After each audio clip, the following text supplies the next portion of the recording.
Good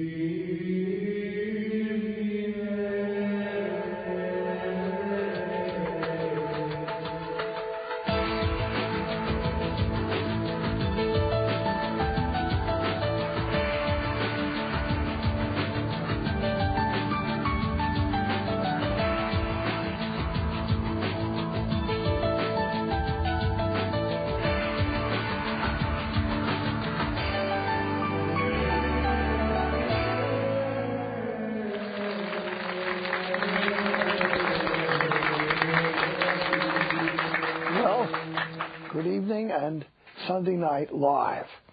And before we get into our distinguished visitor this evening, I have a few things to say about the present situation with the attack on the Catholic Church throughout the world. A couple of quotations. A very well-known Jewish businessman from Cleveland has put into the out into the whole world the following statement. He has a long statement, but he writes, "During my entire life, I have never seen a greater vindictive, more scurrilous, biased campaign against the Catholic Church as I have seen in the last 18 months. And the strangest thing is that this is a country like the United States where there is supposed to be mutual respect and freedom for all religions."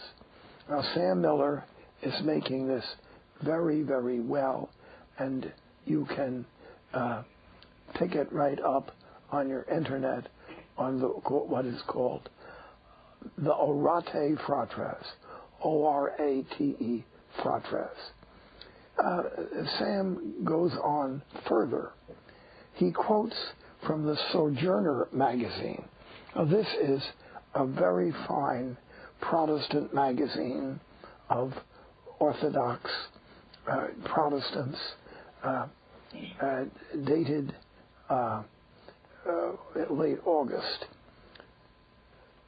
While much of the recent media hype has focused on the Catholic Church pedophilia scandal, relatively little attention is given to the high rate of sexual misconduct of the rest of American Christendom. This is only a crisis that crosses the border of all religions. Now, I don't like to do this, and by no means am I meaning to be an offensive to Protestants who are dear friends, and I always speak about Protestants and Jews and Muslims and Buddhists in this program well. But the following quotation from Mr. Miller, let me give you some figures that Catholics should know and remember. For example, the research by Richard Blackman at Fuller Theological Seminary, a very well-known, respected Protestant seminary, shows that 12% of the 300 Protestant clergy surveyed admitted to sexual relations with a parishioner, and 38 acknowledged that there was some inappropriate sexual contact. In 1990, a study was done by the United Methodist Church that 41 clergy women reported unwanted sexual behavior by a colleague. And there, Philip Jenkins, a well-known Protestant writer on these subjects, concludes in his book, Pedophiles and Priests.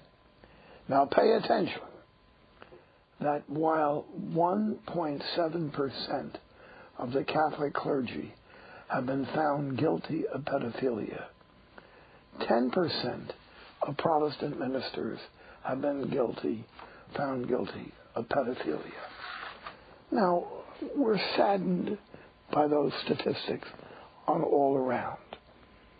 But raising the question, why is the media, led by the New York Times and newspapers related to the ownership of the Times, why are they constantly attacking the Catholic Church? And in other countries as well,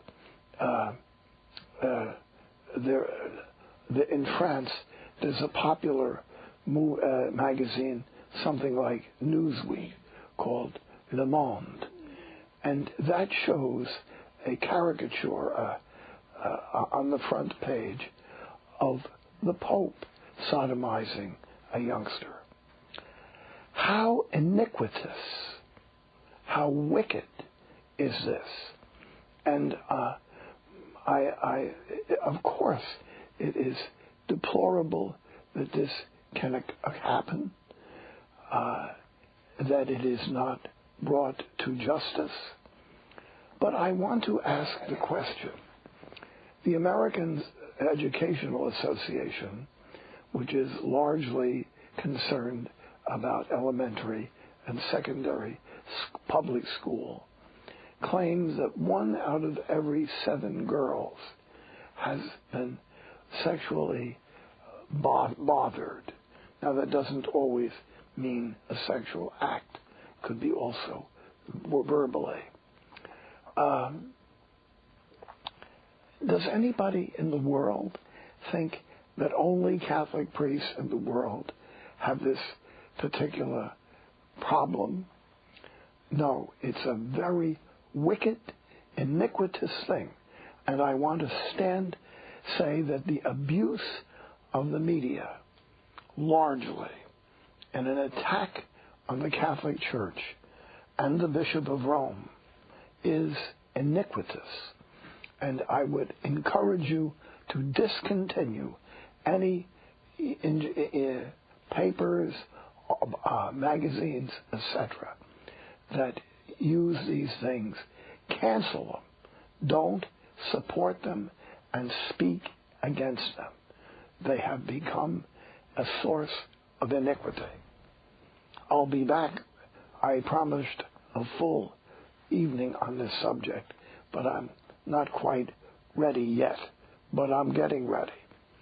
Now, this evening, to a much more happy subject, our meeting with welcoming our visitor this evening, Dr. Kyle Beiter.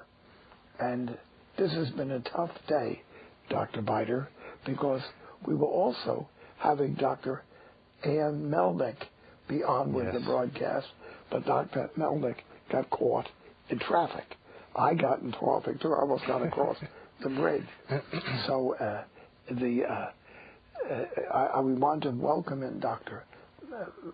Beiter, and an issue that's extremely important, morally, medically, is the issue of the care for mothers and children at the time of birth, conception, and birth, bringing into the world. Yes.